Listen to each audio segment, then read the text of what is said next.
going to talk about Sinners, Ryan Coogler's vampire horror movie. We're going to do a story analysis, and we're going to just chat about our thoughts and feelings and dive into kind of the more interesting aspects of what we like about this movie. I saw this in theaters when it first came out, and I just rewatched it 2 days ago. But Alexie, you just saw it for the first time. What was your overall opinion of the movie? Yeah, I just saw it for the first time with a screaming baby who loved it. I really liked it. I had no idea what to expect because I've been kind of out of the loop a little bit. And I, as it started, I remembered, oh yeah, vampires. But I had no idea. I didn't know what it was going into it. And immediately I was excited by this world. I had no idea. I was also like, Michael B. Jordan twice. That's pretty cool. So yeah, I thought it was a great movie, and I was really impressed by the way that we played with a bunch of different factions and the metaphor or allegory, however you want to put it. Yeah, and I'm excited to get into it. Yeah, I love vampire movies, and I have never seen a vampire movie with this exact premise and context. And it's great to have like genre films that have really like specific senses of place and time and cultural context, and to see an original movie that a director had a lot of control and influence that didn't feel like a studio decision by committee movie. It was such a delight and joy to go through that. But first things first, I'm just going to run through. Oh yeah, spoilers for the movie Sinners. If anybody has not seen this just movie and they care about spoilers, leave or come back another time. So the movie opens Mississippi in the 1930s. And we meet Sammy, who walks into the church covered in blood, holding a broken guitar. And he walks in, and his father is the pastor, confronts him about the sins that he's committed. And we see flashes of like vampires like eating people and stuff. And it's very confusing. It's great. It's the classic. We start two-thirds in the movie, or right at the end of the movie, and we flash to the beginning to hook people, which is cheap, but we love it. Anyway, his dad tells him, "Swear that you'll leave those sinning ways behind. Drop the guitar, Samuel." And then we cut to the past where we meet him. He's working in the fields. He's at long day work. He checks under his bed, and presumably for the guitar that was broken, and it's gone. And we meet Smoke and Stack, the kind of twin cool bad boys who have the prodigal sons who have returned from adventures up in Chicago.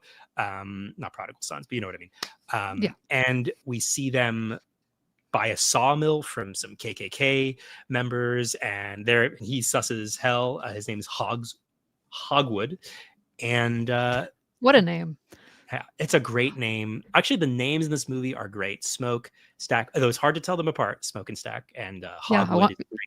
Mystery why it was hard to tell them apart, but yeah, that's right. Anyway, I will go a little bit faster through these, but you're doing great. We sort of go into the status quo, the normal world of these characters.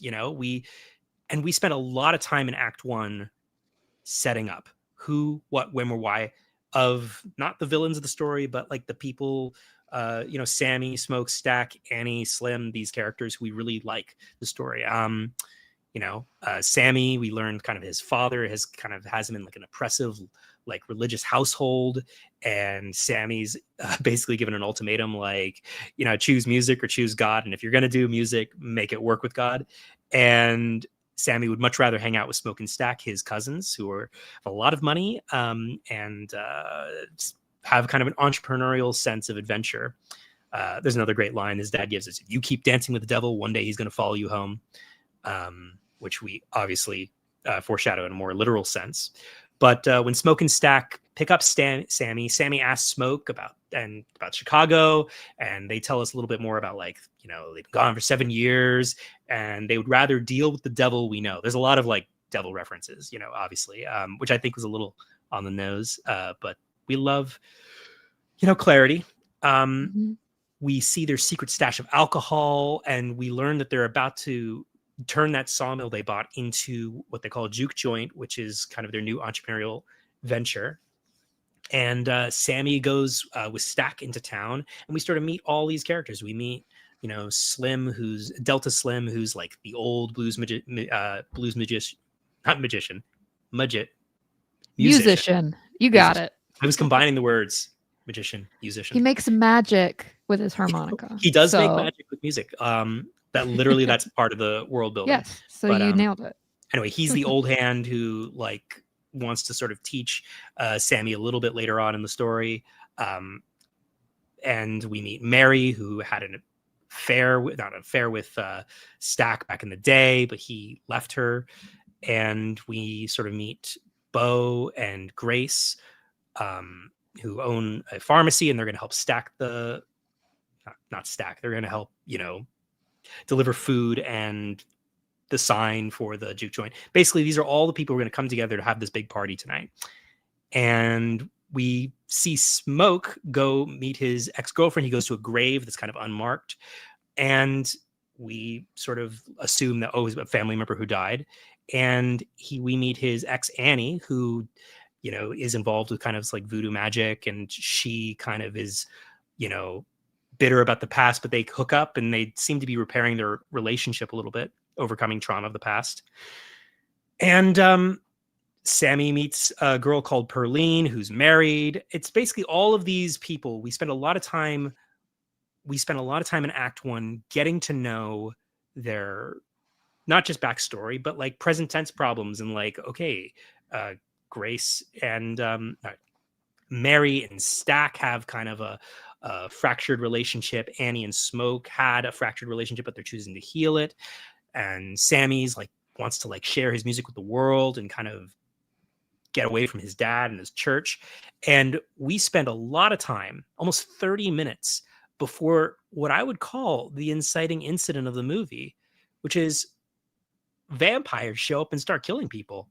And we see Remick, who is the Irish sort of lone vampire who's running from hunters through the wilderness. He's like got burn marks. We don't know he's a vampire at this moment, but he goes to this farmhouse and begs to be let in. And I think this is a great moment in the sense of it's the first moment we sort of start to learn the rules of the magic.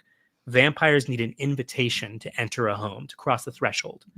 And these two farmers, they like let in this poor guy who seems to have burn marks all over his face. And, he says, I'm running away from some Native Americans who are hunting me. He doesn't use that word, but no, he does not. He does not. And basically he kills them and turns them into vampires. And we start to realize that, okay, all is not well in the world here. And we enter Act 2, which is the actual party. All of these people who've come to know, getting ready for the grand opening of, I think it's called Smokestack. Is that what they're calling it? The original name. They. I don't even. I've missed the name. They're juke joint. It's on the sign. Yeah. Anyway, they start the party, and I love when Act 2 is literally like framed by an event or a new place to go towards. Like the party itself crossing the threshold of like we're in preparation in Act 1. The party itself starts in Act 2, but because we know that vampires are going to kill people, we know, hey, that might be a problem later. And we start to learn a little bit more about Sammy's musical connection to kind of his ancestors in the past. And in the prologue, we get this little tease about, hey, so some people have this gift with music that they can connect with, a sense of history outside of themselves. And it's like a very real magical / musical thing that creates community and builds. It's magic, basically. Music is magic for some very special gifted people, but some monsters want that. And that's what Remick and the vampires want. They hear Sammy perform at the party and they start to approach. I will also say at the party, there are a few plot lines. One, we have Smoke and Stack are having money problems. They're spending a lot of resources of their stolen money on this party. And they know that, hey, we might not make it out financially in 2 months if we keep at this spend rate. We have Perline is flirting with Sammy, and it's like his first potential sexual relationship. We have a lot of moving pieces. that all kind of converge when the vampires first ask to enter the threshold of the house, the juke joint, and they sing a little song, their little folk song, and they get rejected. And eventually, the money problems sort of come to a head where Mary and Stack Stack shares his money problems with her, and she's like, "Well, maybe I'll go out and get some from those white people who we said no to, the trio of vampires, who they don't know vampires yet, obviously." And she gets turned into a vampire, and I believe that's the midpoint, right? We have a very clear delineation between preparation for the party. First half of Act 2 is the party itself with sort of darkness looming on the horizon. And then the midpoint is violence occurs. Mary is now a vampire when she is killed outside killed and transformed. And this interesting thing about the vampires in this movie is the vampires are like a hive mind. When they kill someone, they take all of their experiences, all of their memories, all of their talent, and it becomes part of their whole. And that's why they're seeking Sammy, presumably, in the world of the story. Great musicianship and great talent is something these vampires desperately want. And it's obviously a metaphor we can get more into later. But so we have preparation for party, the party itself with clouds on the horizon. Oh my God. Party's over. There is violence.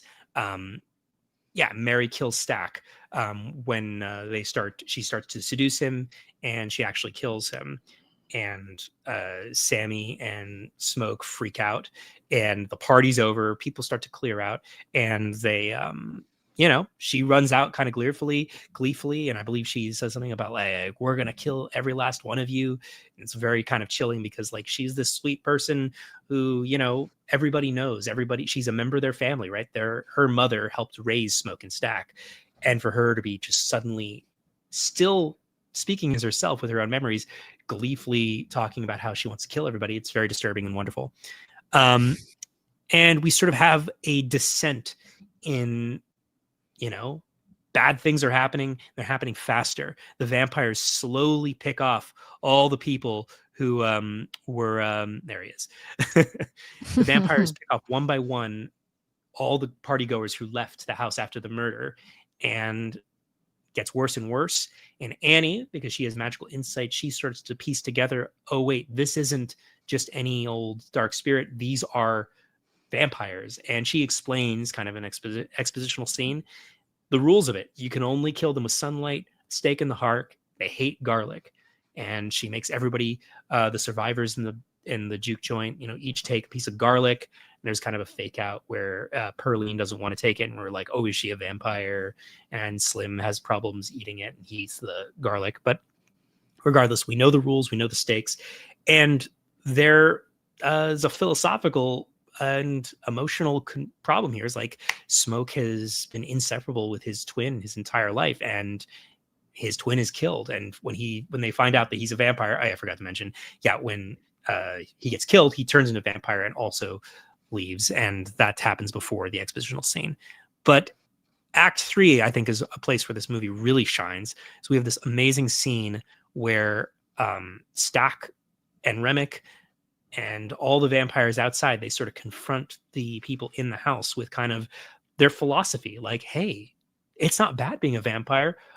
Join us. We'll, all those problems that were going to happen, racism, society, rejection, it's all going to, be solved if you become a vampire. And they share a really disturbing piece of information, which is, hey, so those clan members you sold the house to, the sawmill, who you bought the sawmill from, they were going to kill you in the morning anyway. Because we assimilated one of their nephews, and what's in his head is in our head, and this was all a false dream. They were going to kill you anyway. And there's a lot of injustice in that to unpack, but there's an interesting sort of bargain, sort of like, the deal with the devil, since, hey, do you want to play a rigged game that you're going to lose, which is like, racial oppression in the South, Jim Crow law, or do you want to deal with us, the devil you don't know, who's going to break the system and you can live forever and we could all be you'll lose your sense of identity and all your memories, but you'll solve your problems. They reject that, and in a great kind of all or nothing. Oh yeah, Bo, Grace's husband, also gets turned when he's going to get to the car, and she freaks out. There's a great moment where Remick actually speaks in their language in a way that is a very disturbing, in the sense of like, wow, identity is completely raceless, classless, different languages, words, memories. It doesn't matter who you were before you became a vampire. When you're part of the hive mind, all those things become separate and disseminated. Anyway, they get ready to fight, and she screams, come and get me, come and get us," which is an official invitation into the house, because remember before, these vampires, they couldn't get into the house without an invitation, which is definitely shown in a few scenes. Obviously, the first inciting incident, they're trying to get into the house later on, and she basically brings it all down, invites them all in, and they have this big blood bath, lots and lots of killing. It's great, but it devolves into a final scene where Smoke and Vampire Stack are like fist fighting upstairs. Sammy is running away. Remick is chasing him, and he talks about how he was oppressed in Ireland. They sing the Lord's Prayer together as he's about to kill him. They're in the water, and Smoke kills Remick as the sun comes up and all the vampires burn away. And I think one of the most interesting things about this movie is we have sort of 3 final confrontation scenes back to back. You have this confrontation between Sammy and Smoke and Remick, and we have this confrontation when Smoke kills all the clan members who are going to kill them in the morning, and he gets killed as well, and joins Annie and their infant daughter, who in the afterlife, in kind of like a, hey, this is a rigged game. You were never going to win against the system, but if you focus on community and family, it doesn't matter, is kind of a message that's there. I would love to talk a little bit more about that, because I think there's more to it. But and then finally, we kind of bookend the film with Sammy confronts his father. We return to the opening scene where he comes into the church covered in blood with the broken guitar, and Sammy's dad basically says, renounce sin, put the guitar down, and we cut to Sammy in the car with that broken guitar. He's moving away anyway. He's going to choose a life of music, and he's going to say no to his religious upbringing, his father, even though he's lived through all this trauma. And we have this final resolution scene that I think is really, really interesting. Sammy, years later, becomes this famous blues musician. He's played by Buddy Guy, famous blues guitarist. And in the 1990s, about like 60 years later, Stack and Mary, as vampires, visit him, and they survived the carnage that night. And they say, we've been following your career, listen to your albums. And they ask him to play a real song, like kind of back in the old days. And he brings out a acoustic guitar, and they have kind of a moment, and they make an offer for him. Hey, do you want to become a vampire? And he's like, I've lived enough. I don't need to. Anyway, it's a really surprising final scene with a lot to unpack. That's the basic structure of the movie. Just to recap the overall big pieces. We bookend the film with Sammy in the church, opening image, put the guitar down, final confrontation, and then the resolution. But we end and begin with Sammy. And we have Act 1. We spend a lot of time getting to know these characters and all their motivations and how this party comes together. It's all preparation for the party. Inciting incident is the vampires arrive to town and start to, infect people with the hive mind. The first half of Act 2 is the party commences, and things are sort of going well. People are getting to know each other. These relationships that we've come to know are developing more until a midpoint where the first vampire infection happens and the party's over.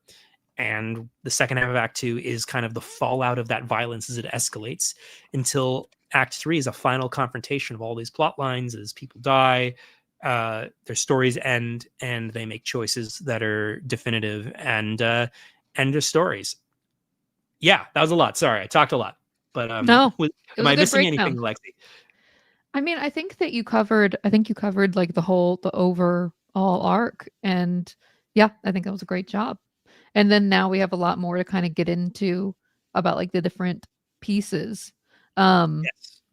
like kind of watching this as a writer, when you're enjoying it, there's always like those moments where you take a step back and you say, like, how are they doing this? Like, what are they doing? What's going on here? And like, why is this working? Because I can feel that it's breaking rules, like rules, but I'm not losing any interest. I'm not losing any momentum. And so how is this working, like narratively? And that was something I definitely felt myself doing when I was like 20, 30 minutes in. And I'm like, is the objective the juke joint? Like, is that the objective? But you and I kind of briefly discussed it, and I'd love to get more into it. It's sort of set up like a normal 3-act thing. This is my take. A normal 3-act story stacked on top of a horror 2-act story. Like it's kind Mm, of got 2 layers going on, in my opinion. And it's sort of like there's a 3-act story that is very like Sammy and Smoke. And then there's a horror story that is, I guess, everybody else. Smoke is involved in that too, but it's like the 2-act, which is set up, payoff, like you see in horror things, where the objective is just survive. So everything is set up, and then the vampires get inside the house. Now it's survive. And then the other 3-act one was basically, get this juke joint off the ground and functioning, and like establish it as like a real business, which was sort of a not super tangible objective, but they made it pretty tangible with things like, we're literally looking at the balance sheet. This place is going to collapse soon. Like, we need to make this functional. And yeah, who do you think the protagonist is, I guess? Or yeah. So I yeah. think, we have to define, what do you mean by protagonist? Mm-hmm. From a screenwriter's point of view, there's like a mechanical function that we're really referring to when you say there can only be one protagonist. There's a reason for that. And what is a protagonist? And I would say it's the character whose agency drives the plot, right? Like their choices are like the convergence. And it also is the character who has to change and is connected to that, right? That's like the traditional meaning. I think that Smoke and Sammy kind of split protagonist duties in this movie in kind of an interesting way, and I think it works. I think that if there was a place to improve some of the emotional drama, I think Mm-hmm. maybe making a little bit more clarity there could have been beneficial. For example, from a mechanical point of view, Smoke is the protagonist because he has the objective and his choices kind of drive all of Act Two, right? Yeah. He and Stack obviously are trying to get this juke joint together.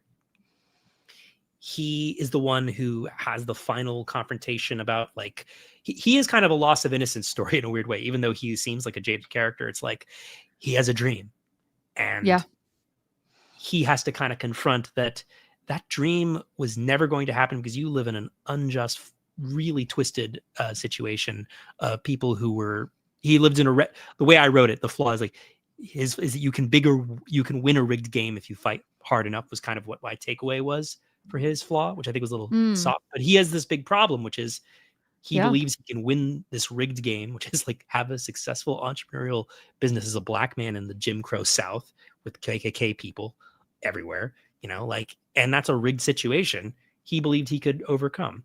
And that seems to be kind of the big A plot of the movie.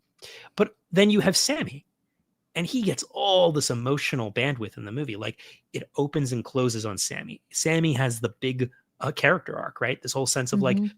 young person who's trying to figure out who they want to be in the world has a dilemma. Do I choose dad or do I choose music in my dreams? And that's like given so much emotional bandwidth. But then again, from a mechanical point of view, how many choices does Sammy make in this movie? Not that many. No, really, it's that one choice at the end to keep the guitar, right? Yeah, that's it. Although Great. I guess he chooses arguably a few times, but that's definitely the choice that feels the most like this is going to shift the direction of the plot. Like he does make the choice to kind of pursue Perline even though she is married, and he he eventually makes a choice to have a moment with her. And I guess he also at the very beginning he makes the choice, like his dad is like, you need to stay here with the church today, and he's like, no, I worked all week. This is gonna be this is for me, but I'll be back at church tomorrow. Promise. Bye. And leaves. But he like doesn't have the conviction yet to decide that he's going to completely abandon this religious path that his dad wants him on until the very end, when it like all comes down to Sammy holding the guitar neck, having to decide if he's going to follow his dad or not. Something I really loved about this, and maybe this is like the fantasy writer in me, is all the different factions that were at play. And like tell me a little bit about it.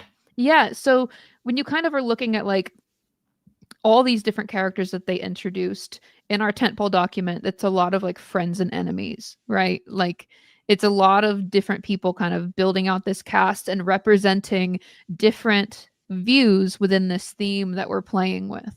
And when I was trying to figure out like, okay, who's the different pieces involved, there's really there's the vampire faction, there is the clan faction, and then there is also, it's a smaller faction but it is present, there's the church faction, which is like interestingly aligned with the vampire stuff, which is interesting.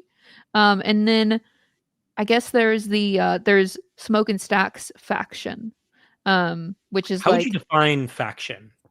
So I would say it's a group of people united by a shared belief or like a different answer to the thematic question, which is kind of like, I mean, this, you can't talk about this movie without talking about like the very, very obvious metaphors, like that we're talking about assimilation, we're talking about racism, we're talking about all of that. And I think that the thematic question that this movie's kind of playing with is like, as a Black person, what is your place in this world? Or like, how do you best navigate in this world? And then each of those factions kind of has like a different answer to that question that everyone within that faction kind of aligns with. And so you have the vampires who are like, just come on, just join us, give us all, like when Remick says to them, I want your memories and I want your story, or I want your songs and I want your stories and I want all of these things and I want them to be mine, and then like we're gonna sing my Irish jig together and we're gonna like do some step dancing or whatever. And so there's that faction, which is basically representing, in my understanding, assimilation and sort of like a melting pot vibe. Like, But usually melting pots are portrayed in like a positive light, like an aspirational. Yeah, but I've been Right? hearing This is more kind of like a negative view of that. Yeah, exactly. It's sort of like this is like a true melting pot, like where everyone just kind of gets mushed into one thing that is that is acceptable now. And remember that one lady, whatever her name was, that got changed into a vampire early? She was like, peace and fellowship or whatever she was saying while they're like murdering people and taking their memories. So that's one faction. That's what their answer is it's basically like, don't navigate the world as an individual. Don't navigate the world with just your culture. None of that matters. We're colorblind. Come join us and we'll like make the best of everything and blah blah blah. So that's faction 1. Then there's the clan faction, which is just, no, you don't exist in this world as a Black person. Like, we will kick you out, we will kill you, we will do it. Like, basically just no. What were you looking for? Hogwood? I just looked up his face. I was just emphasizing you. Oh yeah, thank you. Yeah, there's Hogwood. Great name.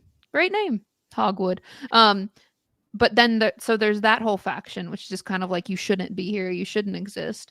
Then the one that I think is kind of interesting is this religious faction, which is kind of only represented in a few moments, And really but just through Jedediah. I would make the argument that that's almost just this almost. character here, right? But there is that one moment when they're saying the Lord's Prayer together that's kind of interesting, which is Oh, like, yeah, this is right. forced on us too, and it brings me comfort.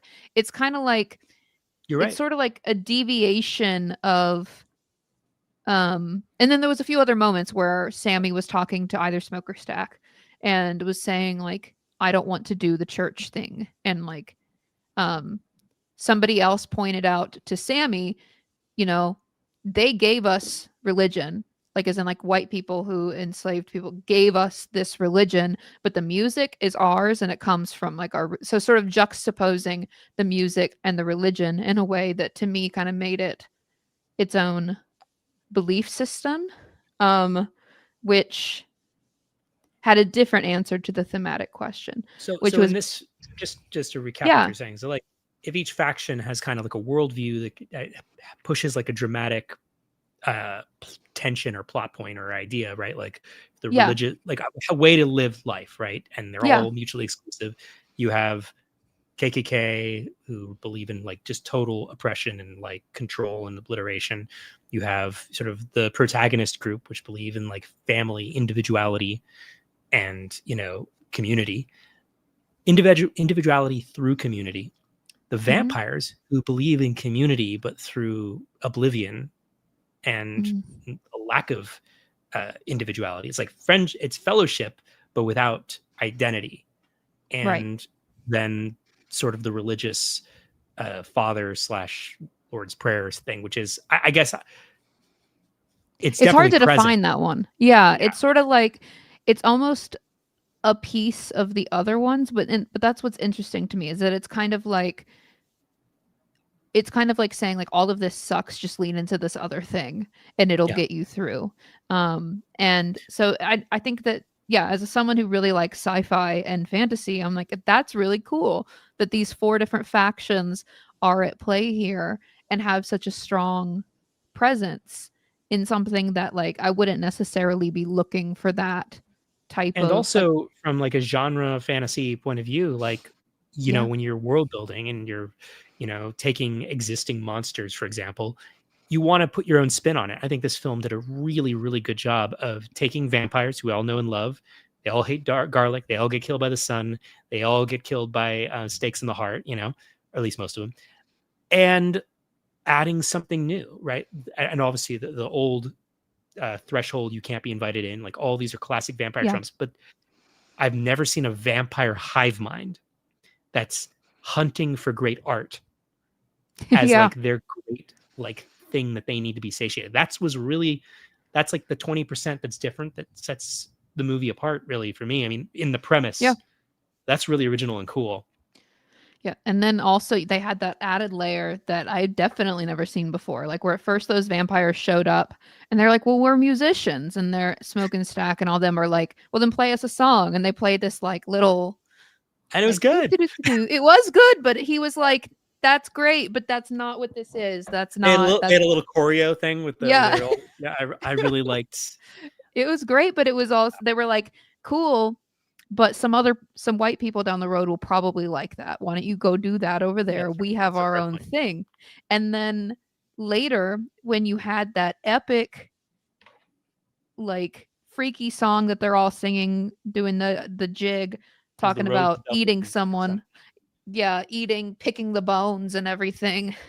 No, that was Um it was Pick and Robin yeah. was the lyric, and I think that was the same song that they were singing in the trio. Yeah, but then Done this great, time everyone that they'd taken over is like happily doing which this is dance crazy. with them. Wait, we have to, so speaking of epic moments, that was a moment where I was like, is this a musical? But, you know, there was, we have to talk about Sammy's music scene, the big scene in the juke joint that like, Yes. yeah. And if you were lucky enough to see it in IMAX, it's a moment where they switch formats and the Oh, aspect they do that ratio too. changes. It was really cool and unique. On the script, it was much less dramatic on smaller screens, but like on the big screen, to actually see it go from like you know a normal kind of aspect ratio to expanding. They did it like 3 or 4 times in the movie for like real high impact moments. So that was like the first time they did it. It was really cool. But yeah, it was cool. Like, okay, so the vampires are hunting his musical talent, and then actually see the thing that we're talking about.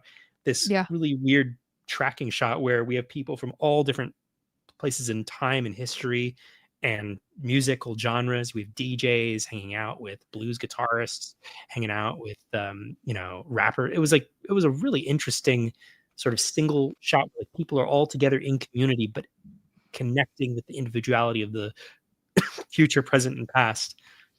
It was really original and interesting. I don't know how much that mattered to the rest of the themes of the movie, but it was really interesting to watch. Yeah. Yeah, That was kind of my take too, is I was like, this is really freaking cool. And it feels like this is Ryan Coogler as an artist and like the kinds of things that he wants to tell coming out. You know, like I'm really glad that that scene made it into the movie, and I would love to like I part of me was like, what is this doing for the narrative? And you know, even if it wasn't necessarily advancing the story in a way that was absolutely critical, I think that it was critical to the story that Ryan Coogler wanted to tell, to sure. like have this moment. And that's kind of an interesting dynamic of like, you know, there's a time when producers would tell you this is great, but cut it because it's not, you know, advancing the plot. But it adds so much The movie would be worse without that depth. scene. It would be so much worse. It would Yeah. be so much worse, but it's definitely one of those scenes that a producer would probably be like, cut it. You know, Well, that's there's one narrative reason I think that yeah, that existed is it showed us, it didn't tell us, it showed us what the vampires were hunting, right? that's true, I guess. Yeah. Right? I could Like see it that. was now we don't necessarily get I think maybe there could have been more explanation and more world building, but it was a moment where you're like, especially because they cut right after to this really cool dramatic shot of, them hunting and craving what was inside. I do think that it was showing kind of the why the vampires are there beside just killing and assimilation. It was like kind of a specific to the world building of the movie. Well, yeah. Could have been And more though. it could have. And like I think that there was a moment. See, I think that a lot of these things were addressed in the movie in like small bits of dialogue that it felt like such a bigger story that I wish that we got to spend a little bit more time And for a two and a in half it. hour movie, like that's not bad. No, it's not. It's not at all. Like I think there was one moment when Remick was like, "We came specifically for you, Sammy, because your music will let me connect with the people of my past." Like where he was saying that like he came from Ireland back when Ireland was conquered, which Mhm. in my understanding means that he's very, very old. Um, and that basically he has outlived. So, this is what I was inferring, that he has outlived all of his contemporaries from before he was a vampire. And Sammy's ability to pierce the past and the future would help him to connect with the people that he has lost. I Like think it that's a solid theory for sure. That was what I understood, and it was very cool. But I wish I got more. Like, there's part of me that hates myself for saying this, but wishes that this was a limited series. Like, I just want to spend No, it's more a good time in movie. the It's good as world. a movie. It's Yeah, great I as a don't think it movie, but I just works. want more time. Yeah. Well, Like, they might make a sequel. yeah, that's People true. are trying to convince Ryan Coogler to do it. Well, How would you two do things. that? What? Well, they'll just make another movie in the world with new characters, I would assume. He also hasn't Mm. agreed to do it. It's just people have been pitching him. Obviously, what's interesting. This is a film industry thing, but like he owns the copyright to this movie personally, Oh, or he will in about like 15 years. Like this is the first movie deal like that in it, you can even imagine recent history. He got this is a deal that nobody ever gets. Like he actually individually owns this movie or will own it if after like a licensing period ends, which is insane. Wow. That's interesting. And who knows what will happen in with if it would diminish the franchise, if franchise capabilities would diminish the impact of this story. I kind of feel like this movie doesn't need a sequel. But the other thing I'll bring up, I have a question about this. I think it's a Mhm. weakness, um, but it's something I'm confused by. Okay, so if these vampires are a hive mind Uh-huh. and they are just accumulating, and once like we saw Mary go from, you know, loving friend and, you know, nice person to we're gonna kill you all in a frenzy in like 5 seconds. Why did Stack and her retain so much individuality in the last 20 minutes of the movie? Like that was not explained to me. That didn't really make sense. No, I mean, the only explanation that I could have is that they're like older, wiser, and that they've kind of like figured something out. But yeah, it didn't quite make sense the fact that she went from you'd probably justify it something like she's in like a blood frenzy and she's like, "Whoa, we're gonna kill you Sure. all!" Sure. Wah! And that was kind of what all of them were about. Like they were all kind of like on this high, and then later on in the future, they're older, they're wiser, they hopefully have not just murdered someone, and they're calmer. That would be the only way that I could really see that. But yeah, they definitely like. Oh, and also they killed the hive mind. Like they killed Remick, right? So it's possible Yeah. that they never explained like do you keep access to all that when they die? Or you lose that person's contributions to the hive mind when they die. So then if you're just two people, that's a lot more individuality. Yeah, That's an interesting theory. I hadn't thought about that. That actually explains for me. it could. Yeah, it Yeah. could work that way. But yeah, so here's a question that comes up for me about like writing something like this is it's what I love about it is that, you know, the whole thing is obviously a metaphor, which is sometimes spoken overtly. Like it's not like a subtle metaphor. Like I don't you know how when Get Out was produced, there was like a bunch of people on the Oscar committee who were like who later realized that it was a metaphor and were like pissed about it and they were like, "No, it's not. It's all at face value." I don't think that that's going to happen with this because this told you multiple times what it was about, which I Yeah, the think symbolism is in your face, you know. They like it, the characters say it out right what the movie's yeah. about. Like I not mean, Remick yeah. there's no Remick said, subtlety "I there. want your songs, I want your story, I It's want there. this, I want" yeah, like it's completely in your face to the point where you can't miss it. Which I think is really interesting. But so the thing that I was thinking about is when I'm trying to write a script with a metaphor that's like that's as present as this, I always feel this pressure to bury it because I'm afraid of things kind of like coming across as like too obvious or like too in your face. Like, do you think that we've kind of entered a different era of filmmaking where people are going to be more okay with overt No, metaphor? Or I you think it's disagree. unique? I think it has to do it. The answer is it doesn't matter what time it is. Good storytelling is good storytelling, and good True. storytelling takes different forms, right? And I think the answer to that specific question about like how upfront do you want like kind of the more symbolic aspects or allegorical aspects of your film to be or story to be depends on what the allegory is, right? Like this film works because the metaphor is really interesting, right? Yeah. And dramatic and like unique in novels. Like, oh wow, I wouldn't think of vampires in that way. Like it's whereas I think things that are a little bit maybe more like a little like universal or generalized should be buried under the surface or at least centered more on the unique experiences of character as Mm. like a filter for that.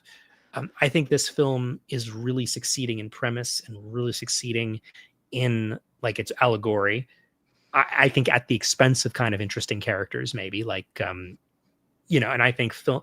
I don't mean that as a criticism. Because the movie totally works, but Just I think balance wise, you spend less time yes, with them as individuals. in more time. Parasite is an example of a film that had Yeah. a lot of metaphor and a lot of symbolism in it, but it was really filtered through unique characters in specific Yeah. relatable situations, and it was a groundedness. And this is genre fantasy out the gate. You know, what the thing is tied to how deep it can be, or how on the surface the metaphor is. Because Yeah. I don't think it's a shallowness. Because I think this movie has a lot of depth and a lot of character, Yeah. but it tells you what it's about in a very overt way. And because what it's saying is really interesting, it gets away with it. Mhm. But if the metaphor was something like love will bring us all together, you know, Yeah. you just got to remember that, you know, like if it was like a cheap platitude, you'd be like, okay, yeah, everyone's individual, you know, whatever. But like, no, this movie's about like something very unique and specific that I'd never seen vampires used that way, like to express Yeah. this idea of assimilation and cultural obliteration. Yeah. Something Yeah, interesting to me that I think, so in general, in my opinion, for a movie to not come across as preachy, you have to find a way to represent different views as potentially acceptable. Like, you know, like super ultra religious movies typically don't present being not religious as acceptable. And so I feel like that's why a lot of them feel like they're really hitting you over the head. And then sometimes that's a complaint that comes up with like some TV shows or something, if they feel like they're hitting you too over the head with like the creator's values, then it's usually because the no other view is presented as remotely accessible, right? Or like acceptable. And in this, what I think was interesting was that the story still clearly came down on the side of Sammy, which is like of like, in my opinion, which is kind of like sticking to the music, sticking to his truth, kind of like his own community. But it did, of all the factions, it did paint the vampires as having some sort of point, as in like the Mary and Stack joined them and saw some sort of point in what they were saying. Like they were going to help against the KKK. They were saying, we're all happy here. We're all sharing all these things. Look how happy we are. We're doing an Irish jig. Like they were presented as ultimately wrong, but having a point in a way that I think made it so much more interesting than if the movie just outright came out and said, no, the vampires are evil and horrible, and that's that. Right? Like it definitely did not come down and say we agree with that, but it said here's the point that it's making and why Stack and Mary are going with, like, are content with their decision in a way that was interesting. yeah, I completely agree. I mean, and just talking about kind of, you know, we talked a lot about the premise. We talked about kind of the metaphorical aspects of the story and what was working, what wasn't working. Mhm. What to you was like a scene that really stuck out as being like, wow, that was really well executed? Like a singular moment. So I can think of a few. The first Well, yeah, there being, was definitely a few throughout, right? I think, I mean, did you have one in mind you wanted to go for real quick? yeah, I think I have one for every act.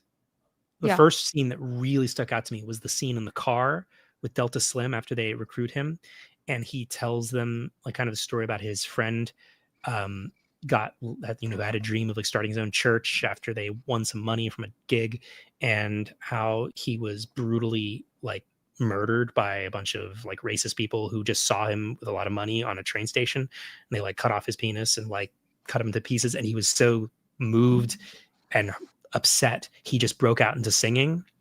Mm.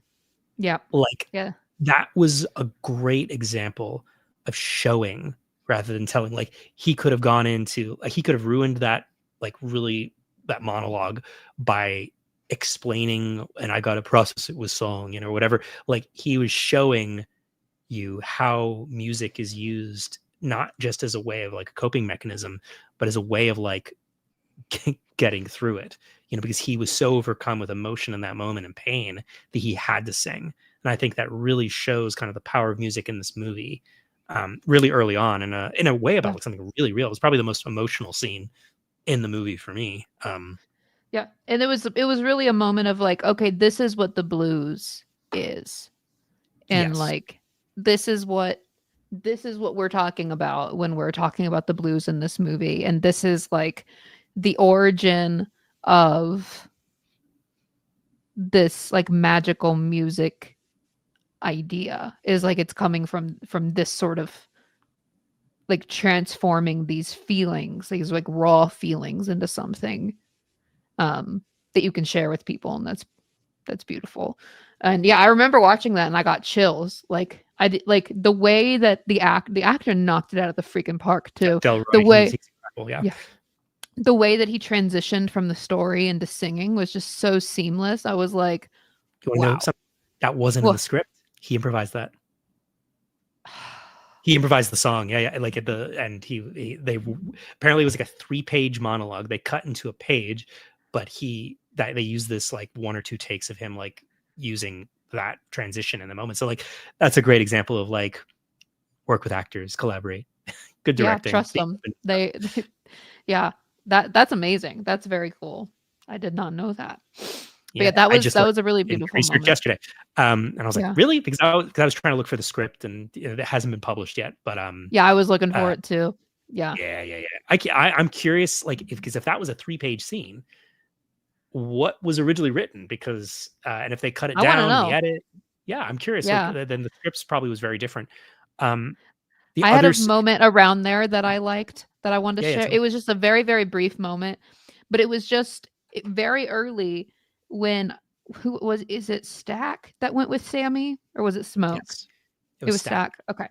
When he was talking to his cousin, lied about the guitar, said it like belonged to a famous musician, and then Oh yeah, said like play me something right now.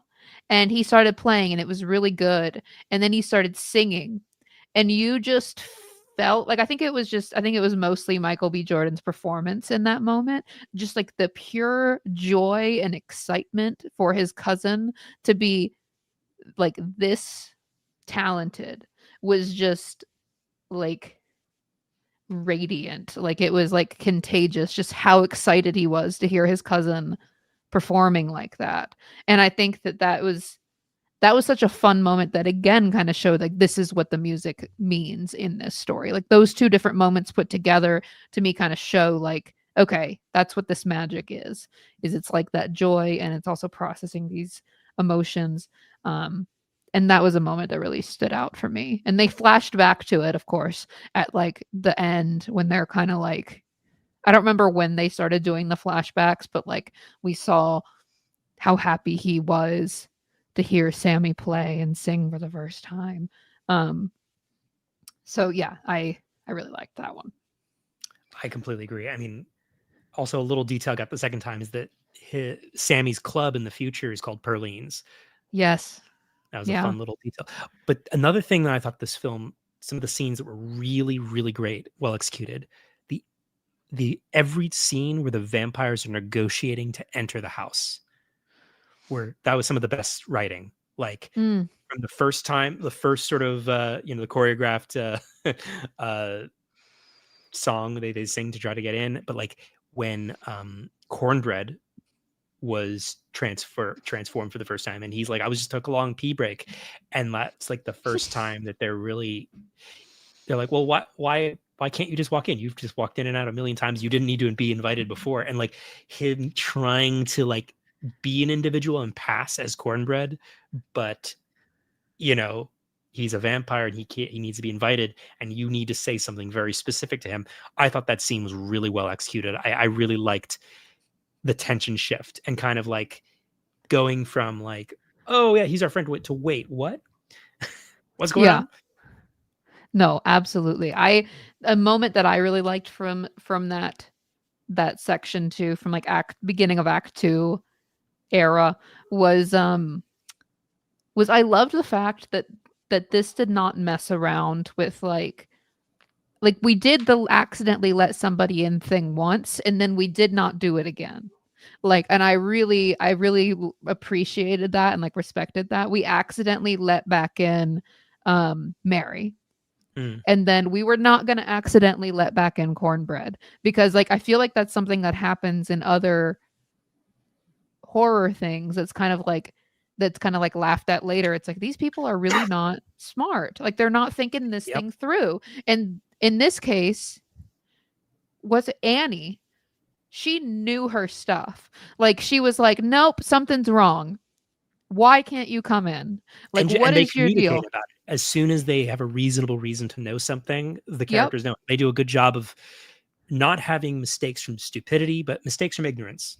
Yeah, it's sort of like that one there was like a YouTube series like 10 years ago or something where it was like literature that could have been solved with a phone call and it was Yeah, like like Romeo and Juliet calling each other and be like, "Hey, yeah, I'm going to fake my death just so you know." And just like things like that because it's so frustrating to have problems in shows and books and everything that could be solved with communication and people just aren't communicating even though that's yeah. very true to life. It can be frustrating to watch, and I like that that was not the problem in this. Like they knew it, they knew their stuff immediately, and that to me was very satisfying. And um I also really thought that she threw holy water on him, and the fact that it was like pickled garlic, just loved it.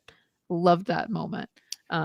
But yeah, Oh yeah, that that was was a nice detail. There's a lot of good detail in the story. You could tell the script was really thoughtful. There's a lot of detail put into it. But one thing I was just thinking of here is like we have three major factions, yep.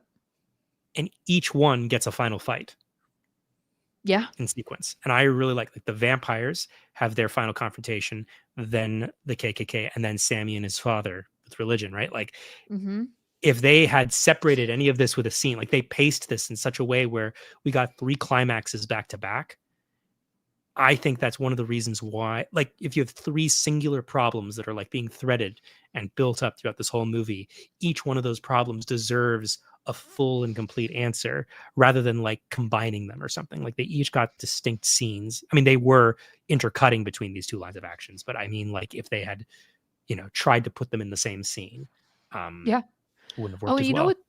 you know what's interesting that I just now realized? It seems obvious in retrospect, but the fact that it wasn't holy water is another example of how the religious faction is in fact its own faction. Yeah, Like we Annie were wouldn't definitely have had holy water on her because that's just not her thing. She's yeah, no, it's not. But then also like the things that I liked the choice of like usually with vampires and stuff, they use like the silver or like the steaks and garlic and stuff. They have those traditional things, but there's a lot of other choices that people that are traditionally made with vampires, like mm, crosses and like holy water and things like that, like these like very like I think like Catholic religious stuff maybe.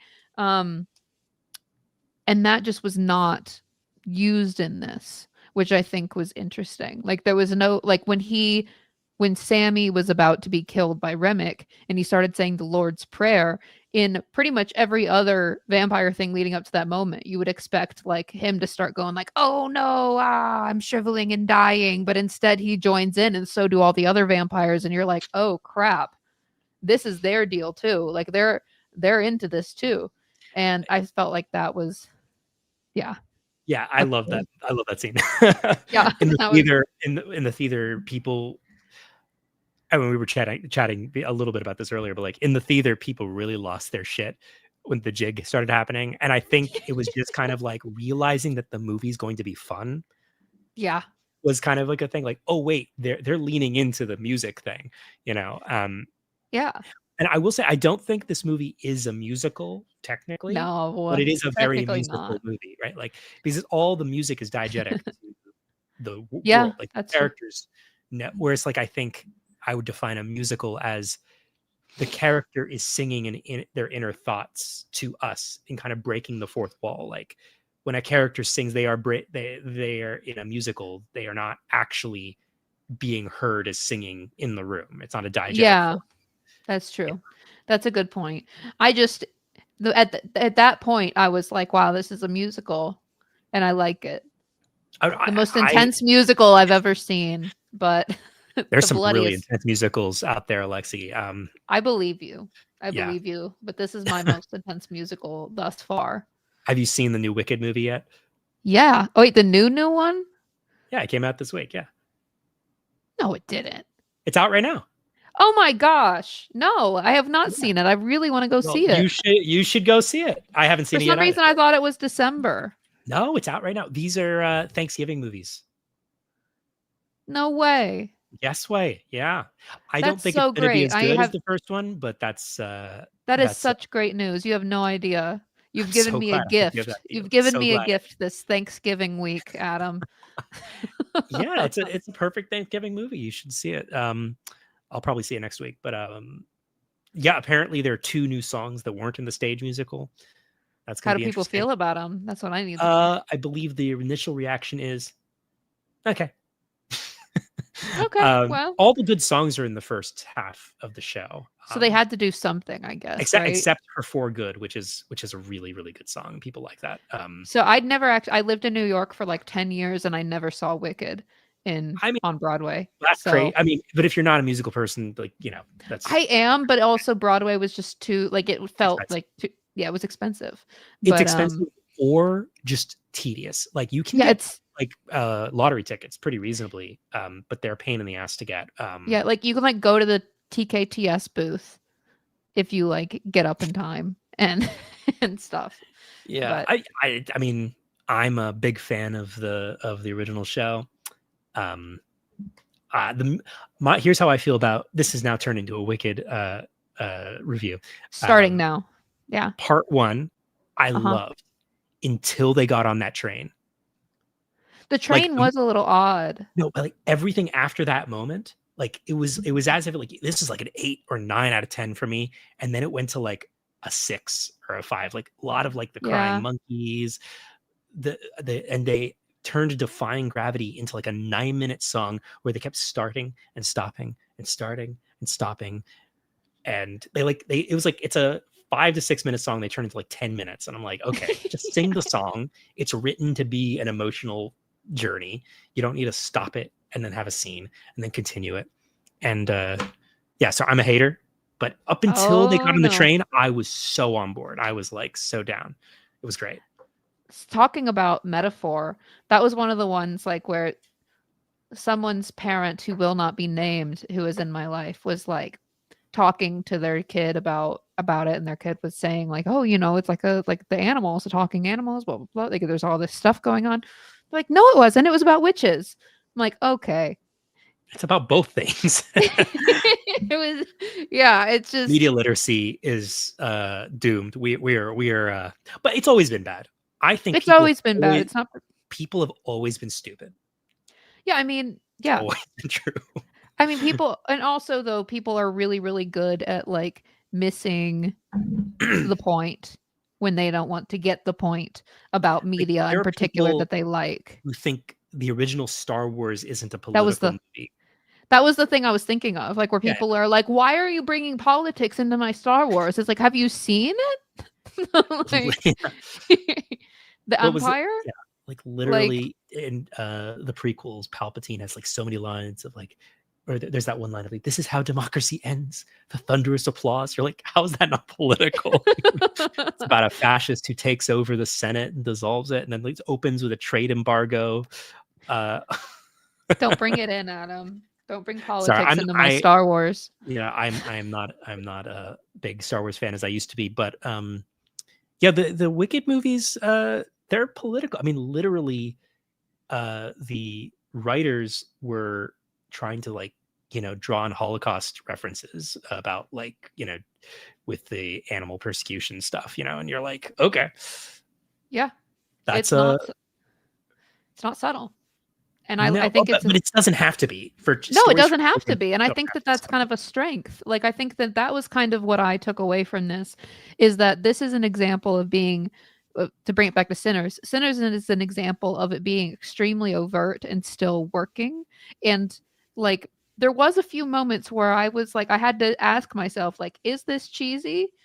Yes. And the answer was yes, but I still like it. Okay, Like so what was cheesy to you? Because I have an answer, and I feel hesitant to say because I also think it was really beautiful. But go sure. ahead. You Well, something could be cheesy and beautiful at the same time. Like, I just, for the record, I don't cheesy isn't necessarily bad. I think the weakest part of the characterization in this movie was the romance yeah, subplots. I think there were some really clunky lines and kind of cheesy moments, but like also it worked, and I was on yeah, board. And I didn't hate the characters, and I think that the fact we spent 30 minutes yeah. spending time getting to know these people was the magic trick of the movie. Like, that was what gave us the ammunition to be invested the rest of the time. And I think more movies should have longer first acts. And I think there's also been a push in screenwriting over the last 20, 30 years. Get to inciting incident as fast as possible. Get to the inciting incident as fast as possible. First 15 pages, first 10 pages, first 5 pages. And this movie, like, it was like 30 minutes Yeah. until Well, that inciting incident happened. so what's interesting though is that there is a version of this though where it's weaker, obviously, it's much weaker, but that like them buying this the barn is an Yes. inciting incident. And that happens very, very early because You that could is what define that as the inciting yeah. incident for sure. And I I think that remember when we had the Casablanca live stream with John. I yeah. had a disagreement with John about, like, he was like, the inciting incident has to be like this world changing thing. For him, it's when she comes into his life, and for me, it was like, I forget exactly what it was. It was like, oh no, it's when the letter comes, Yeah. right? And at the end of the day, these are like definitional.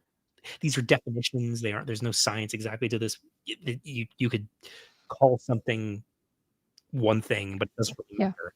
From a functional point of view, the story has to start, right? Yeah. And you can say the story starts when they try to buy the sawmill, and that seeds kind of a Chekhov's gun of, okay, that sale is going to have repercussions later on.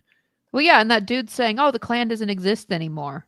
Yeah, Like those sorts of things, like definitely. There was also that line where he said, "You cleaned the floors."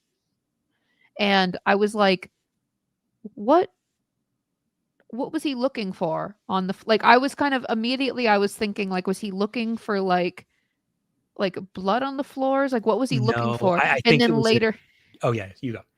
Oh no, and then later though, Remick said something about like that was going to be like a slaughterhouse. And so it kind of like to me it kind of tied back to that of like you cleaned this up kind of like like when Dexter like preps his like sterile murder Never seen it. room. Never seen okay. I know. You're I should. serial I'm that one missing. yeah. I haven't seen everything. So you're very knowledgeable in like movies and then I watch a lot more TV is my TV weak than link for you. sure. Yeah, so that's our balance. But like yeah, Dexter will like sterile like make like a sterile room to murder people in and it kind of felt like that was a little bit of what was going on with Mhm. them having cleaned it up so well. It's like no, look, we went like why would they have swept the floor to sell to them? Like it felt like they were kind of doing too much and that was kind of them showing the hand. Like you have a secret house party and then you clean the house too much. It's kind of like what are you hiding? What have you done?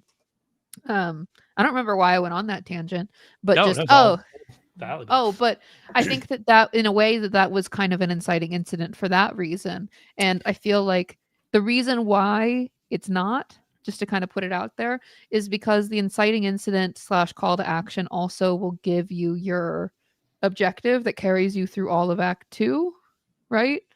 Yeah, um just like traditionally, and that objective gave them we want to do opening night tonight. We want to do it tonight. We're going to have the opening night party. We're going to launch this thing. And that was resolved halfway through the movie or yeah. less.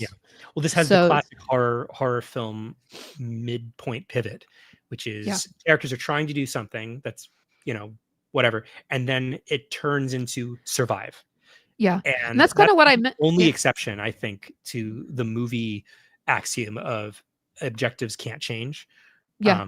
I think it's the only exceptions I've ever seen have been life or death, survive now. Like, we were trying to throw this party, but now vampires are killing us, so we can't worry about that anymore. That's sort of what I meant by like to bring it back to the beginning where I said this is almost three act structure stacked on top of two. I feel Yeah. like horror kind of works that way, like where it says like, oh, we're going on a normal 3-act ride. What could possibly happen? And then it actually gets cut off. And then you switch to like this 2-act structure of like, you thought we were gonna do that? No, now you're gonna have to try to make it to morning specifically. Like, and at one they even say that too. I think it was Annie was like, we just have to make it till the sunrise. Mm. And making that like very clearly, this is the moment that we're defining our new objective. We must make it to sunrise and keep them out. Yeah, this is kind of like there are a lot of threads in this movie, and they Yeah. all work. I wonder if there's a version where the threads got along a little bit better. There's a little bit of like there's a little messiness. Like now that I Yeah. really think about it, the first time I watch it, I was swept away and just so on board. I was on the train. The second time I'm watching it, I'm like a little more aware of like, oh, maybe that could have been or whatever. But That's who kind of what I, cares? I It worked, you know. I always try to watch it the first time as like an audience member, and then the second time as like a writer, and be like, or like as a storyteller, and be like, okay, how is this happening? How are they setting up for this? Now that I know what I'm looking for, like, how are these things kind of being seeded in advance? But yeah, I think this is one of those that needs a second watch to really get to appreciate all of the different plot lines that are Yeah. happening here. So if you So, were gonna how would write you some rate this movie? How would you rate oh, this how would I movie? rate it? Okay, as an audience member, and then as like a storyteller and writer. Okay. As an audience member, I had a great time, and it's really hard for me lately to enjoy movies. So, Hey, that's a like, huge accomplishment, right? Like I if know, I you know. enjoyed this with being jaded inside and with a rotten Yeah, core, hey, that's great. exactly. My rotten core said, okay. I think I would give it like as like an audience member, 8 out of 10. Yeah. Um, and I think as a writer, hmm, I'd Yeah, probably say like, we have a little bit more visual polish here. Yeah, no, continue. Sorry, what were you saying? no, you're good. You're good. I love the visual. Adam made all of this. It's quite impressive. I think as a writer, I'm conflicted. How about I talk through my score? Part of me wants to give it an 8 again because I'm really like impressed with the bolder choices that were made and the way that it was all pulled off. Like I loved the things that usually would not be allowed to exist as they were. Like the fact that like there was that big Irish jig and everyone joining in, and like I liked the bold choice to not make religion save that it wasn't good enough. Like I like a lot of these choices. I like how overt the metaphor was, and I like that it worked. And like so I really appreciate somebody executing this so well and so boldly and so on the nose. Like the fact that it doesn't have to be buried was really, really special and admirable as a writer. And for that reason, I kind of want to give that aspect of it like an 8.5 or even like a 9. But then like just purely like looking at all the strings, I feel like it could have been cleaner. And so for that reason, part of me is like 7. Yeah. So that's where I'm at, is like 8 out of 10 for my audience enjoyment, and then mixed feelings about it writing, but still a high score. I completely agree with all of your ratings. I had a similar experience. I would only add one more thing in its favor, which was there are very few movies that get to be made like this, Yeah. with no compromise. This felt like a little to no compromise movie, Yes. by a very singular vision that's very personal. It's like, I want 100 more movies like this. I really Yes. wish there were more original, interesting, like how many vampire movies are set in this era. Like I've never seen a movie like this before. And I want to see No. movies that I've never seen. I don't want to see, reinterpolations of things. So like for that, just for the originality, for the context of where this film's coming out, that's a 10. but as a movie and as an audience member, I'd say I'd feel similarly as an 8. And there is some messiness, but like sometimes, that's a good thing. I don't know. Yeah.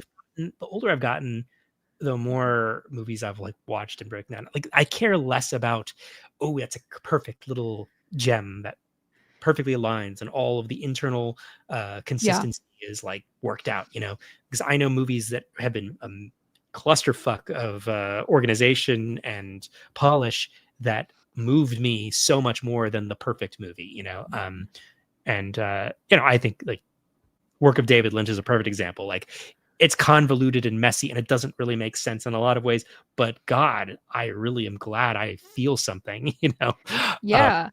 and there are a lot of perfect movies that I'm like, oh wow, that was really well crafted, and who cares?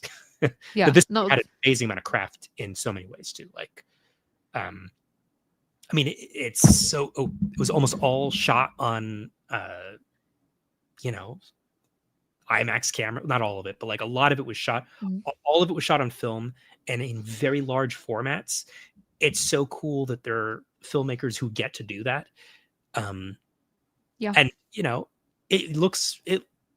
the directing's fucking amazing. I loved so many parts of like the look and feel, and it's so realized and not compromised. And I Yeah. remember growing up in like the mid 2000s, and I'm old, fantasy films looked like cheap compromises of what you read on the page, and Yeah. it's so cool that we live in a world where, yeah, the vampire movie looks pretty good.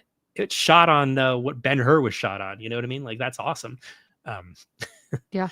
No, it definitely is one of those things like where this is what I want filmmaking to be, Yes. right? Like it felt like indie vision with studio money, and that was pretty cool.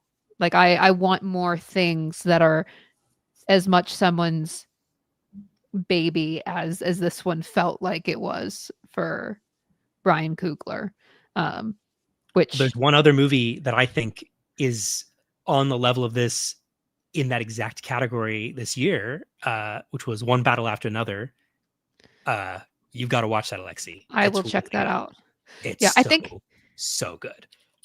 the one reason why I don't give it like a higher rating score for me is just because if I was going to start, I'm kind of thinking of it as like what I can learn from it, and I feel like the way that this worked was so unique that like I couldn't necessarily, it'd be really hard to try to like learn from this structure and pull it into your own stuff, if that makes sense. Like it was Really? all, I What feel do you like mean?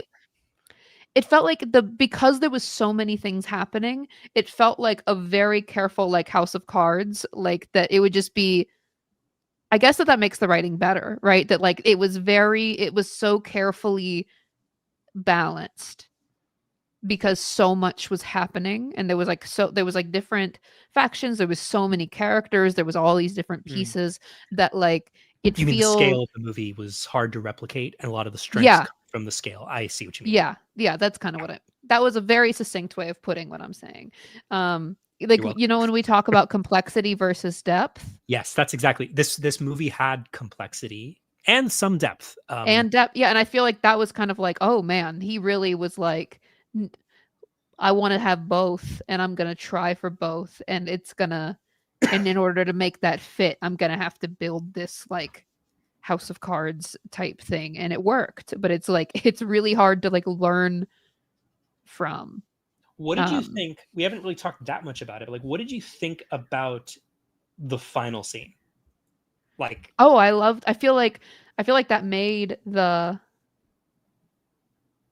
I feel like that tied it all together for me, and it would have felt very incomplete without something like that. Where we got to kind of see, first off, I just wanted to know where Sammy ended up. So yeah. getting a little bit more there was really satisfying for me. I feel like a lot of movies would have just ended on like the promise that he was going to do something more, and it felt, Oh yeah, that would have been so lame. it would have been so lame, and like, but it happens all the time, and in the same way that the metaphor was stated overtly, they showed us overtly that Sammy was going to have like a long life as a musician doing his thing, and I appreciated that it wasn't kind of like left for the audience to What decide. did you think about putting that in the credits? Interesting choice. And I Because it think kind of worked. It kind of it worked. did. It did. And I think that, It's I cool. guess, get people to sit through the credits is a good thing. I mean, it wasn't Um, a post-credit scene. no. It was an mid-credit scene. Like it's the pacing of it was I was really paying attention this time, watching like, okay, how did they pull that off? How did I not leave the theater? And it happens immediately, pretty much. But like, it feels like Yeah. a concurrent. The rhythm of it was surprising and delightful. I wish more movies played with the expectations of things like that, you know?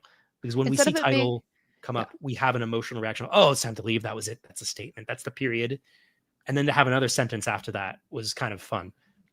I liked it a lot. I think that it kind of to me felt like the movie was not done until that scene had happened. Like you said, like it's not like a Marvel post credit scene where it's like, oh, this is just like a tag, like a little teaser, like an extra little joke. An I ad for agree. another movie, an Easter egg that doesn't matter. Yeah, I agree with this comment. The Yes. post credits gave me a great sense of relief. Yeah, exactly. It was kind of like that was so intense and so much, and we just finished 3 final fights. Like I need something. Like I need a little something for the road that gives me just like some relief or like sense of closure. I just kind of wanted to know how everything ended up. And I also just thought it was really fun to kind of see Mary and Stack as their vampire hot That was such selves. a I mean, I do feel conflicted about like I felt like the rules of the vampires changed a little bit to Yeah. emotionally make that scene work. I think that was a little messy, but I loved where we ended up. I love how I felt with those characters. I liked that final scene and kind of the philosophical implications. And it kind of makes a case where like, the vampires weren't totally evil. Yeah. Well, and the They other weren't thing totally wrong. that kind of reminds me though of like something that we didn't get into, which was this whole thing about their dad that kept coming back up and them being like, we have like this evil in us and he was an evil man. Oh, And it Smoke was, killed the dad, right? That's yeah, something that happened. I think it was Smoke that killed the dad. One of them killed the dad. And Smoke because he was the protagonist, and I also think that was something that wasn't really handled. That's a really intense character thing that yeah, was brought up, and just they didn't address it at all. Like I think yeah, that was a little strange. yeah. I was kind of like, what's the deal there? Because they were saying like there's evil in we tried to run away to this other town and they sent us back because they said we know that your dad's evil and there's evil in you. And it kind of felt like, what does that mean for the rest of this metaphor? Or like what does this mean for like what's going on? And I think it was just kind of treated as like a character beat more so than like a piece of this um world and these rules that they're building. But because evil became so literal in other ways, I wanted to know more what they meant by like your dad was evil and they said we had evil in us.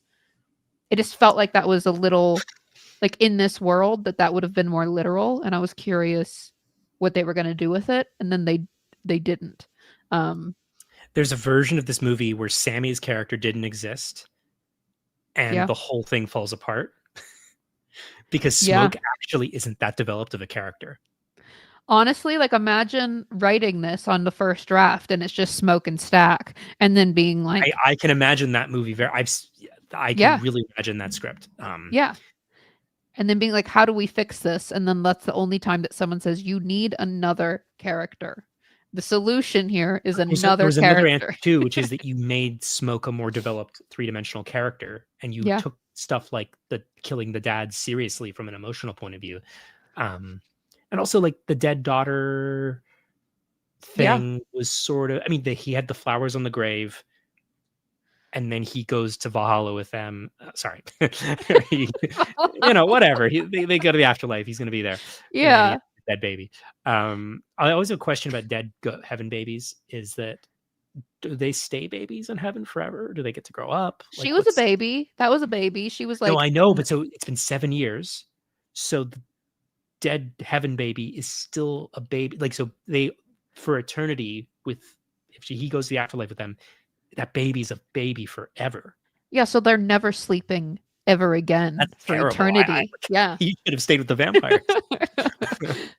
That was okay. So to bring it back to the vampires at the end, though, that was kind of the point where I was like, up until then, I was not convinced by what the vampires were necessarily saying about like it will be great. But then seeing them at the end, and like we don't know all the other crap that they're dealing with. We don't know like their inner lives, but they were like functioning and like well in this world. And That it's was a kind of like great sweater he was wearing. he Like that was was an wearing a I want that fabulous sweater. sweater. It was so good. It was amazing. It was probably It kind Michael of B. Jordan, but I want to believe that it was the sweater, too. You know, it tends to be him. It like had like it was very 90s, like a Fresh Prince type feel to the sweater. Like it just like do you know how reminded. hot you have to be to look hot in that type of sweater? Like, That's true. I could never Don't pull that burst our own bubble. But yeah. off. Like, to make a Fresh Prince sweater, like like the '90s energy, like cool and laid back. I can't do it. Ugh, I what a need. cool guy. I would need the neutral version of that. Anyway, off topic. But yeah, it's like, but yeah, I liked that moment for the like again, like as in like what was the function of those post credit thing. I think that it gave more weight to the vampires argument and made it more a powerful enemy. Like Yeah, when your enemy has a point, they're a more interesting, powerful enemy, right? And the fact that we got to see him be satisfied with his decision, even seeing in person the outcome, like the promised outcome he got to see delivered on, and he was still happy with his choice, I think was a very cool bow to put on the end of it. Like, no, the vampires were not full of shit. You really could live forever. You really could be happy in this particular way, but you'll be missing some things, like how they were like missing the very like the real music.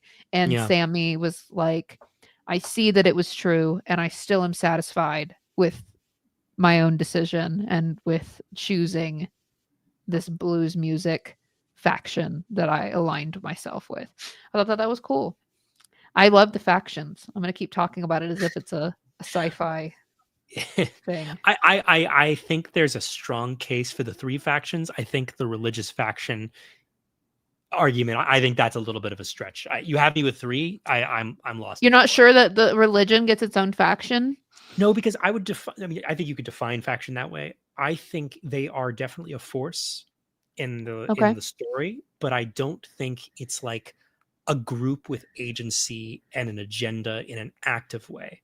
It's No, it's more, definitely not. It's more like we got to see the representative of that faction appear, but yeah. like everybody else is They're an kind of off-screen faction that doesn't like. I wouldn't define them as a faction in the movie in terms of like part of the dramatic scenario. Like it's yeah, just that's Sammy's true. dad.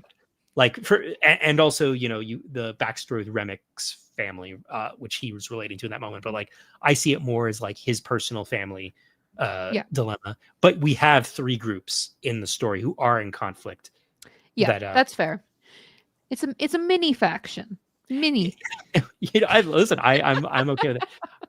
It's just for me, the word faction is just so tied to video game culture. I know, that's why I'm having so much Yeah. fun saying it. No. It's and my definition of it is like, well, do they have pieces on the map? Are You they know? rebels? Are Yeah, they yeah. yeah, Do they have a quest line? playing like Oath or Do I whatever get that reputation points with the vampires? If I make this, that's where my head goes, which means That's fair. we're both have brain rot. Yeah. Um, Yeah. That's correct. yeah. Okay. So we're at an hour and a half. Is there anything final you would have to say about kind of going back to like what you have to Yeah. learn from this? Because what you've said, the Yeah. film scope makes it kind of unrelatable from like oh well, I can write a script like this. It's not one of those movies because it's very much like you need like a lot of success and traction to even get Yeah. the opportunity of that, and that's like one in a million. To be able to get a film or story on this scale on these terms makes it a very rare occurrence. What could you learn from this? Like, what is something that you feel like, wow, that sparked a little light for me. Like, I like this dimension or this thought or this Yeah. idea. I think it's that we desperately need this kind of storytelling in our like today. I think that like so much of the stuff that's coming out is just sequels and remakes and like playing with existing IP, that when you finally watch something like this that's like someone's original, truly original creation.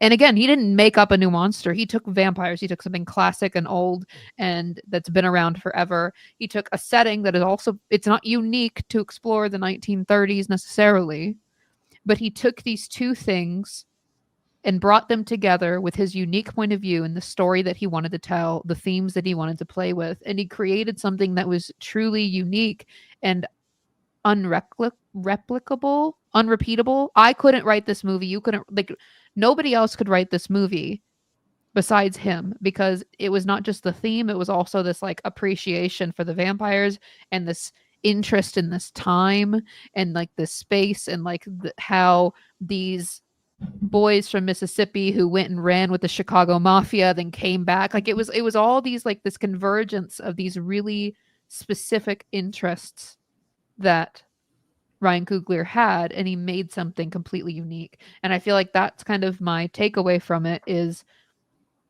you know, you don't have to recreate the wheel. You don't have to invent a new monster to like tell an interesting story. You can do something classic. You don't have to choose an era or a time or groups of people that have never been written about before, but just kind of mixing together the things that interest you with your strongly held convictions and like questions about the way that the world works will create an interesting story. And we need more of these pieces out in the world, and hopefully we need people to fund them. So I think that's kind of my takeaway is, Love it. yeah, write it, write your unique thing that only you could write. Well, that was very rich and meaningful. My takeaway is much shallower and stupid, but it's we need more Act One energy, I think. Okay, yeah, that's a good one. That's a Like, good I one. really liked sitting with these characters for 30 minutes. I think that Yeah. was like kind of built the ammunition that created all the momentum and energy later on. Like spending time, having a day on town, and also unity of time and place. I Yeah. really liked that it was one day. It was 24 hours. You know, there's something clean about that. I think more movies need to embrace limitation of time, make it about the one party, the one night, the one event. Well, as much scope as there was a limitation in terms of the scale of that aspect to it. I thought that was kind of Yeah, interesting. So yeah, big that's true. big dick energy is big Act One energy. That's how I feel right now. There you go. Make it a t-shirt. And I, also give me multiple climaxes. yes, the 3 climax.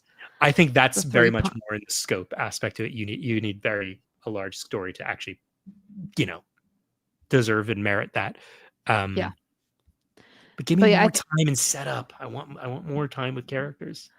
and it's sort of like this fall, like I think that the big Act One is something that I really really enjoy, and I think that kind of the trick of that is like giving us, even if it's like a false inciting incident, giving us something that could be an inciting incident. That's kind of Mhm. like, oh, these are like little turning points, like reversals, reveals, um, moments of change pulled us through that, right? Like we had different moments that had to happen for the next moment to happen. It was all connected with like the but therefore, so Yeah. it still felt like a series of cause and effect where everything was inevitable, but we got to spend so much more time with the characters than if we had just rushed in to making the vampires be a problem right away. So I think, yeah, to build on that, don't be afraid to live more in Act One. But if you do, be sure that it's kind of like a series of dominoes, like that as you're meeting these people, different things are kind of cascading together and building you towards something. You know what also has a really long act one? The What? Lion King. The The first Lion half of the King. movie is act one. It's crazy. Wow. I have to rewatch it. I haven't seen Yeah. it in a long I time. remember I broke it down when I was like, is this really happening? Yeah. Maybe I broke it down wrong. That's totally possible. I've done that a few times. Sometimes you Maybe watch a we movie, should you do just like that. really miss the rhythm of it, and you're like I remember our Inception breakdown. I got Act 3 of that totally wrong. I remember I rewatched that once. I was like, what the hell am I talking about? That's not the final fight. I really got that wrong. Sometimes Um, we just analyze it too hard and then your brain yeah, breaks. yeah. Yeah. But well, thanks everybody for joining us. Thank you. We're gonna do live streams periodically whenever we want to about projects we want to talk about. But thanks for joining us and have a wonderful day. Yeah. Thank you so much. All right. End in the stream.